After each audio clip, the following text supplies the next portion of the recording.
ये कहानी है एक लोहार की, जिसने अपनी चतुराई से एक बकरी के रूप में शैतान को मात दी, जो लोगों को सोने की मोहरों का लालच देकर अपना गुलाम बना लेता है। तो आइए देखते हैं कि कैसे किशन ने अपने और अपने परिवार को और बाकी सभी गांव वालों को शैतान की गुलामी से आजाद करवाया।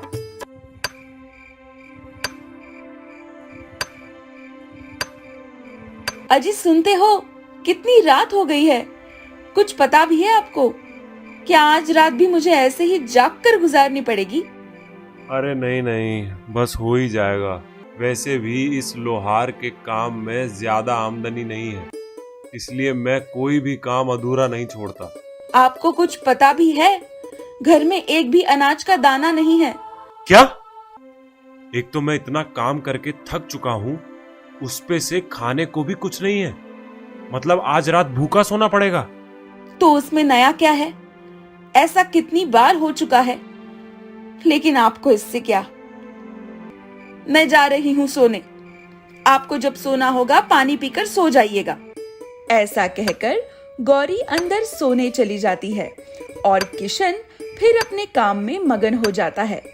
तभी एक बूढ़ी अम्मा ठंड में करहाते हुए उसके आंगन में आती है।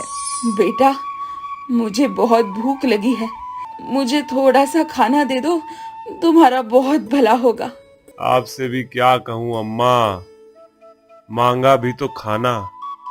आपको कोई और नहीं मिला खाना मांगने के लिए? क्यों बेटा, तुम मुझे ऐसा क्यों कह रहे हो? क्या बात है?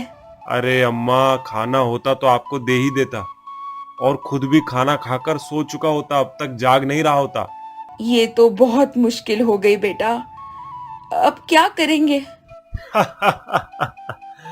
मुश्किल तो हो गई अम्मा, लेकिन कोई बात नहीं, सब ऊपर वाले का खेल है। आप चाहें तो आग सेक सकती हो, मैं हवा से आग को तेज कर देता हूँ और आप आग के पास बैठ जाएं, ताकि आपको सर्दी ना लग जाए। ठंड से तो मैं बिल्कुल जम ही गई थी। चलिए अच्छा है, खाना ना सही लेकिन मैं आपकी कुछ तो सेवा कर पाया। हाँ बेटा, ये बात तो सही है, लेकिन मैं तो देख रही हूँ तुम्हारे चेहरे पर तो हंसी है, लेकिन तुम तो मुझसे भी ज्यादा मुश्किल में हो। मैं तो अकेली कल कुछ भी खाकर कहीं ना कहीं से अपना गुजारा कर सकती हूँ, लेकिन तुम्हारे तो बीवी बच्चे हैं, परिवार है। अब क्या करें अम्मा, ये तो हर रोज का है। इसी तरह अब तक हमारी जिंदगी कट रही है। नहीं नहीं बेटा, ये तो गलत बात है। तुम मुझे खाना नहीं दे पाए, लेकिन जो तुम्हारे बस में था वो तुमने मेरे लिए किया, इसलिए मैं भी तुम्हें कुछ देना चाहती हूँ। तुम मुझसे कोई भी 3 चीजें मांगो, मैं तुम्हें उसका वरदान दूंगी। ये बूढ़ी अम्मा मुझे क्या वरदान देगी?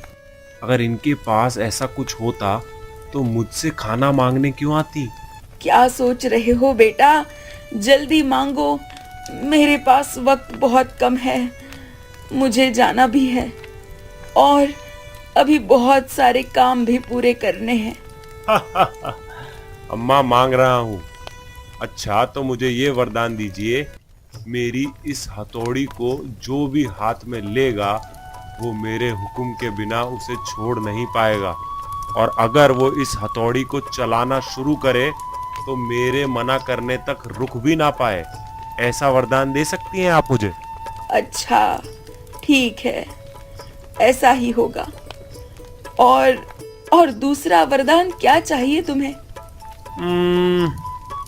दूसरा वरदान, हाँ हाँ ठीक है, तो फिर मेरी इस कुर्सी पर जो भी बैठे वो मेरे कहे बिना इस कुर्सी से उठ ना पाए। ये दूसरा वरदान आप दीजिए मुझे। ठीक है, तुम्हारी ये भी मनोकामना पूरी होगी। अब तीसरा और आखिरी वरदान क्या चाहिए तुम्हें? जरा सोच समझ के मांगना बेटा। और क्या मांगू अम्मा? हाँ ठीक है, आप मुझे आखिरी वरदान ये दीजिए कि इस पोटली के अंदर मैं कोई भी मोहरे रखूं तो इस मोहरे को मेरी मर्जी के बिना और मेरे अलावा कोई और बाहर ना निकाल पाए। ठीक है, तुम्हारा ये आखिरी वरदान भी पूरा होता है। लेकिन अरे मूर्ख, तुम चाहते तो 3 वरदान ऐसे मांग सकते थे जिससे तुम और तुम्हारा पूरा परिवार सारी जिंदगी आराम और खुशी से रहता। अब तुमने जैसा वरदान मांगा है वैसा ही फल भोगोगे। ऐसा कहकर वो बूढ़ी अम्मा वहां से चली जाती है। गौरी बाहर से ये सब देख रही होती है। हाय राम, ये क्या किया आपने? हाथों में आई खुशी और लक्ष्मी को आपने ठुकरा दिया। वो साक्षात भगवान थी हमारे लिए। लगता है मुझसे बहुत बड़ी गलती हो गई गौरी, लेकिन अब क्या करूं? अब तुम कुछ भी कर नहीं सकते। जो होना था हो गया। नहीं नहीं, मैं जब अपने परिवार को खुश नहीं रख सकता हूं तो मेरा यहाँ रहकर कोई फायदा नहीं। मैं कल सुबह ही घर छोड़कर चला जाऊंगा जंगल में। लोगों की भीड़ नहीं, कोई चिंता नहीं और कोई फिक्र भी नहीं। मैं इस जंगल में संन्यास ले लूंगा। ऐसा कहकर वो जंगल में पहुंचता है। तभी उसके सामने एक बूढ़ा आदमी आ जाता है। अरे क्या बात है, आखिर इस जंगल में एक लोहार का क्या काम हो सकता है? अरे ये क्या, ये बूढ़ा आदमी कौन है और इसे मेरे और मेरे काम के बारे में कैसे पता? किशन ऐसा सोच ही रहा होता है, तभी उसकी नजर उस बूढ़े आदमी के पैर की तरफ पड़ती है और वो देखकर हक्का बक्का रह जाता है। अरे ये क्या, इस बूढ़े आदमी के पैर तो बकरी के पैर जैसे हैं। समझ गया, ये बूढ़ा और कोई नहीं, वही शैतान है जो सबको लालच देकर अपना गुलाम बना लेता है। अरे क्या हुआ, मुझे देखकर कहाँ खो गए तुम? अरे बाबा कुछ नहीं, वो आपको अचानक सामने देखकर चौंक गया मैं और सब कुछ भूल गया था। कोई बात नहीं, अक्सर मुझे देखकर लोगों के साथ ऐसा ही होता है। अब क्या बताऊं बाबा, 2 वक्त का रोटी भी बड़ी मुश्किल से नसीब होता है। अरे जब तुम इतने परेशान हो तो तुम मेरे यहाँ ही क्यों नहीं नौकरी कर लेते हो? अच्छा समझ गया मैं, तुम सोच रहे हो कि मैं पगार कितना दूंगा। हाँ बाबा, यही सोच रहा था, इसी बात की चिंता है मुझे। तुम्हें चिंतित या परेशान होने की कोई जरूरत नहीं है। ये लो मेरी पोटली, सोने के मोहरों से भरी हुई। इसे ले जाओ और 1 साल बाद मैं तुम्हें लेने आऊंगा। लेकिन हाँ, तब तुम्हें मेरे साथ किसी भी कीमत पर आना होगा। ठीक है बाबा, मैं अभी ये सब ले जाता हूँ, 1 साल बाद आपके साथ आऊंगा, तब तक अपने परिवार के साथ रहूंगा। ऐसा कहकर किशन वहाँ से सोने की मोहरें लेकर चला जाता है।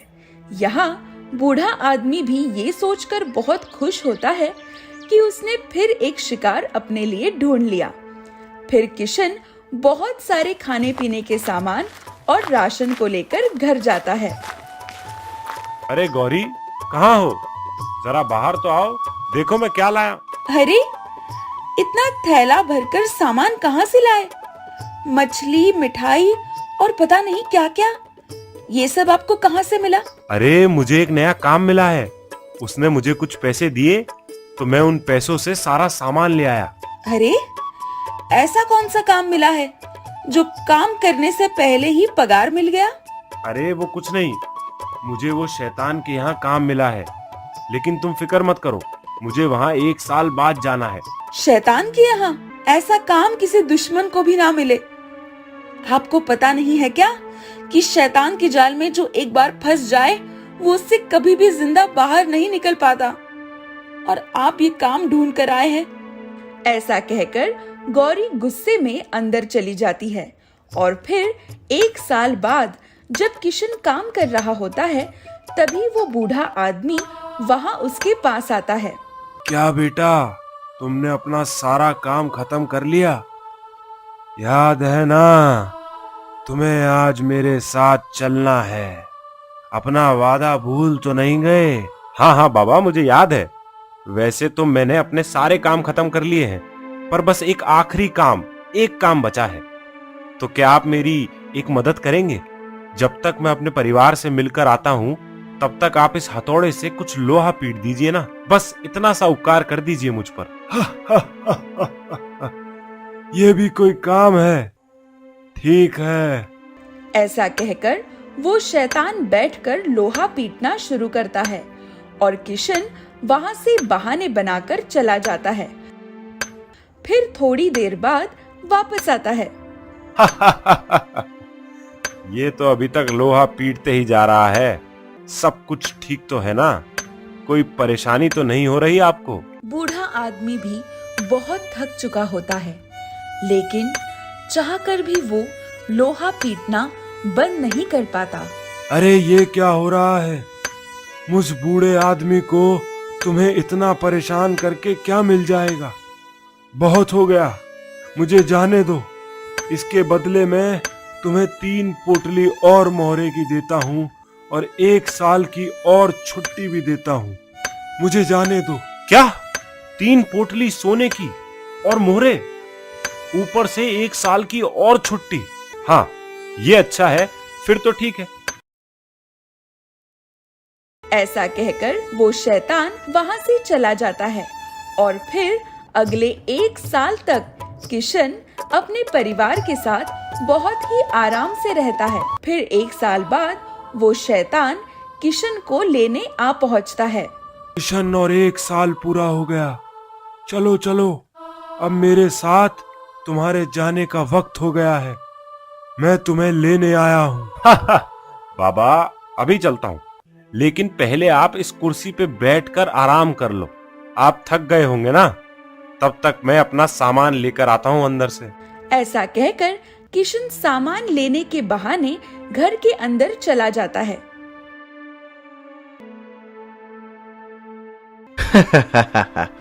आप इस कुर्सी पर तो बैठ गए हो, लेकिन मेरी मर्जी के बिना उठ नहीं सकते।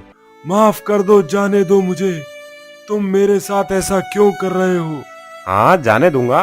पहले मुझे 2 पोटली और मोहरे की दो, ऊपर से 1 साल की और छुट्टी। हाँ हाँ ठीक है, मैं देता हूँ, बस मुझे जाने दो यहाँ से। फिर शैतान किशन को 2 पोटली और 1 साल की छुट्टी देकर वहां से भाग जाता है और इस बार किशन के घर जाने का बहुत ही अलग तरीका निकालता है। ऐसे मैं जाल में नहीं फंसूंगा इस बार। मैं ऐसी चाल चलूंगा कि ये मुझे खुद अपने घर के अंदर ले जाएगा। उसके बाद ये मेरे चंगुल से बच नहीं पाएगा। इस बार मैं एक बहुत ही चमकदार सोने का मोहरा बनकर उसके घर के बाहर ही पड़ा रहूंगा, जिसे देखकर उसे लालच आ जाएगा और वो मुझे खुद ही अपने घर के अंदर ले जाएगा। फिर रात को जब किशन खाना खाकर बाहर निकलता है, तब उसकी नजर जमीन पर पड़ती है तो वहाँ एक सोने की मोहर गिरी हुई होती है। अरे ये क्या? लगता है मेरा एक सोने का मोहरा यहाँ नीचे गिर गया। तभी किशन उस सोने की मोहर को उठाकर उसके हाथ में जो पोटली होती है उसमें रख देता है। तभी उसमें से आवाज आती है, अब बताओ, बचकर कहाँ जाओगे? इस बार तो तुमने खुद ही मुझे उठाकर मुझे घर में लाए हो। अच्छा, तुम हो शैतान? रुको, अभी तुम्हें मजा चखाता हूँ। अरे जो भी इस पोटली में गया वो मेरे हुक्म के बिना बाहर नहीं आ सकता, चाहे जितना कोशिश कर लो। तभी गौरी अंदर से बाहर आती है और शैतान को देखकर गुस्सा हो जाती है। फिर किशन और गौरी उस पोटली में कैद शैतान बूढ़ा को बहुत मारता है। अरे मुझे छोड़ दो, मत मारो। मैं तुम लोगों को और भी बहुत सारे सोने की मोहरे दूंगा, जिसे तुम सारी जिंदगी आराम से रह सकते हो। बस मुझे जाने दो। किशन फिर उस एक मोहर को पोटली से निकालकर जमीन पर फेंक देता है। सिक्का अपने असली रूप में आ जाता है। वहाँ से अपनी जान बचाकर भाग खड़ा होता है। तब किशन मन ही मन अम्मा को शुक्रिया कहता है कि आज उसके दिए हुए वरदान की वजह से वो इस शैतान के चंगुल से खुद को और बाकी लोगों को भी आजाद करवा पाया।